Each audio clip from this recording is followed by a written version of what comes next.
Nirguna Brahman, qualityless, attributeless Brahman, is the solitary reality.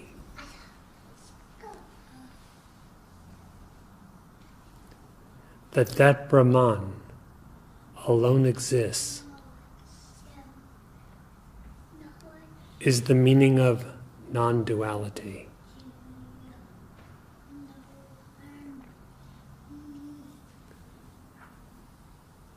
It is said that all of this, the entirety of one's experience, from subtlest thought, ranging from subtlest thought to the forms of objects of the world, is saguna Brahman, Brahman with attributes, Brahman with qualities.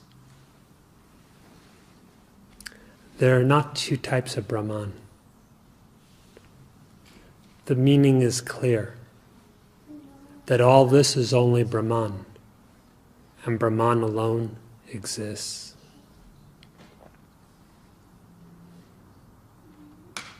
The notion of differentiation of any kind arises entirely dependent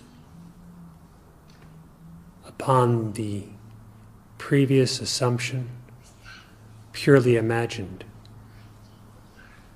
of an individual, I.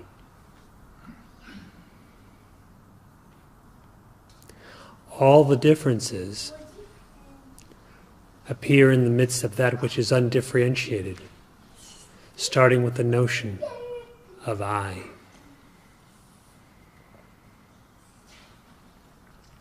All disturbance appears in the midst of that which is all peace, only starting with the notion of I, the supposition that there is some existent individual. It is an assumed misidentification. Likewise, all suffering, worry, fear, etc., in the midst of great bliss, appears, starting with the notion of I. And all bondage has its start in the midst of immense freedom, only with the notion of I.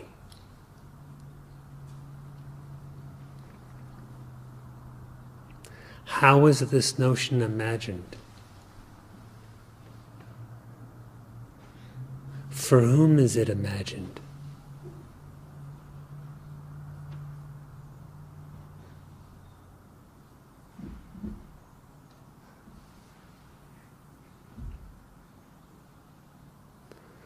The Maharshi has taught that we should inquire as to who am I, in order to realize conclusively the self as being the solitary reality.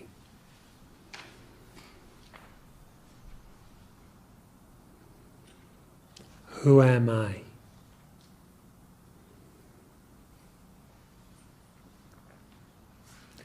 If only that inquiry is made, profoundly so,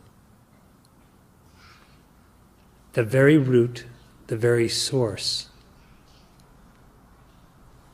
of all the illusions mentioned, of all differentiation, proves to be non-existent.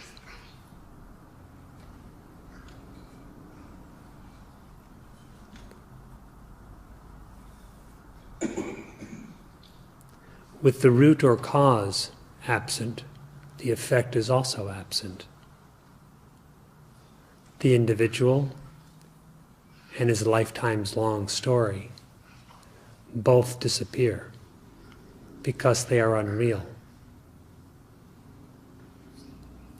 Brahman remains, as Brahman alone has existed always.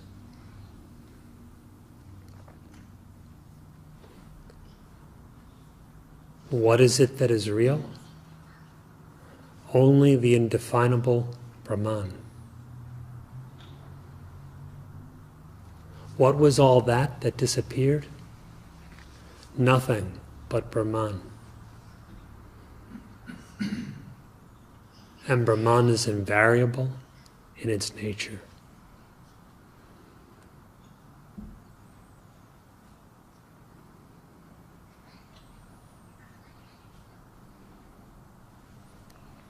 Inquire, know the true nature of yourself, and thus abide in that as that.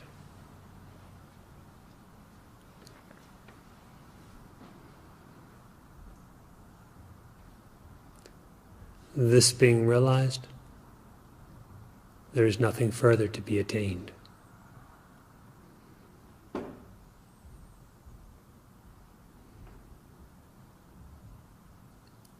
In that, all questions are answered, all doubts resolved,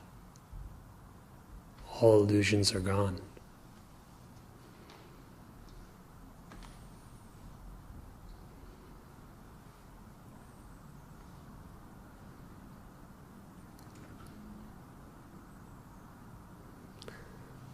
Abandon the misidentification, if there be any, with the differentiated body and mind and ego.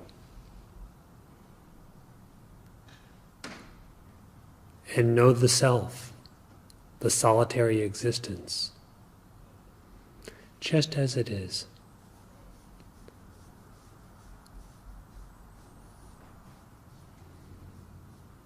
And if at any point you have a question, please feel free to ask.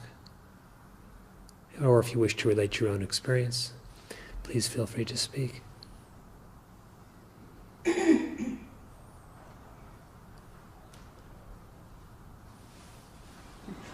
On Friday night, you had a dialogue with Jim in which he was describing having these experiences of the day intrude into his meditation. I've had similar experience where I'm reliving something, daydreaming something, and I believe I've alluded to it even here that I then have had the experience that when I asked who is this in this situation, the situation just sort of dissolves, yet I am still present.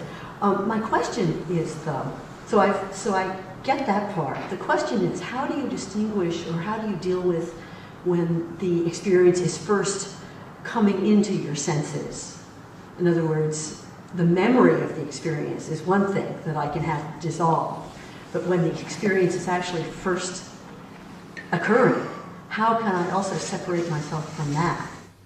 The same principle will work. The same delusion is also at work. Mm-hmm. If you cease to regard it as real, and you cease to misidentify as the individual character seems wrapped up in it, that's the most important part. It will dissolve. It seems like it's way easier to do that when you're sitting here in a meditation hall and the experience is just happening in your mind, in your thoughts. Perhaps you're sitting in meditation all the time. But that's what I need to practice. You may not be bodily in sitting, Mm-hmm. but in a profound sense, you're in meditation all the time. And the apparently vivid sense experience is no different than a dream.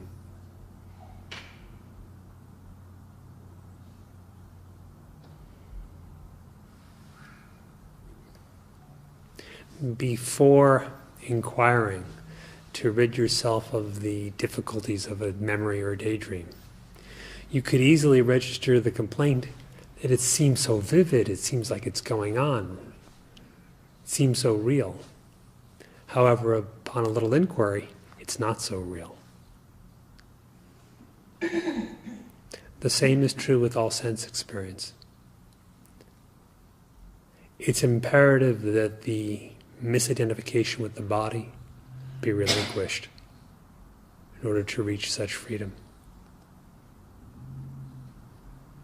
If the I am the body conception is retained, you will feel as if in the experience.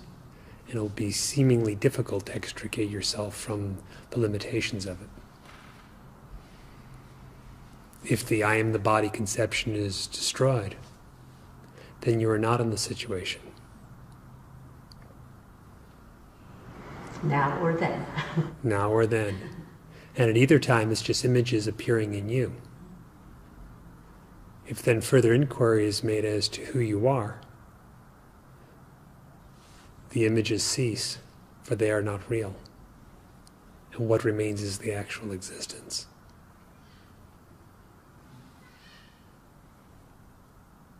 Is it clear for you? It may be after I listen to it a few more times on your CD, on the CD.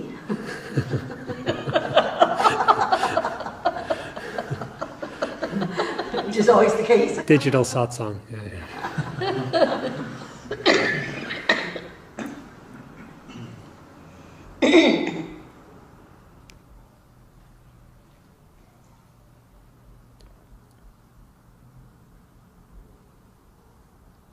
When you find yourself in some circumstance that seems limiting, overwhelming, overpowering, in some way binding, first and foremost, know where your bliss is. Secondly, abandon the I am the body misconception. You can inquire further from there, but even that much, then see what your experience is like.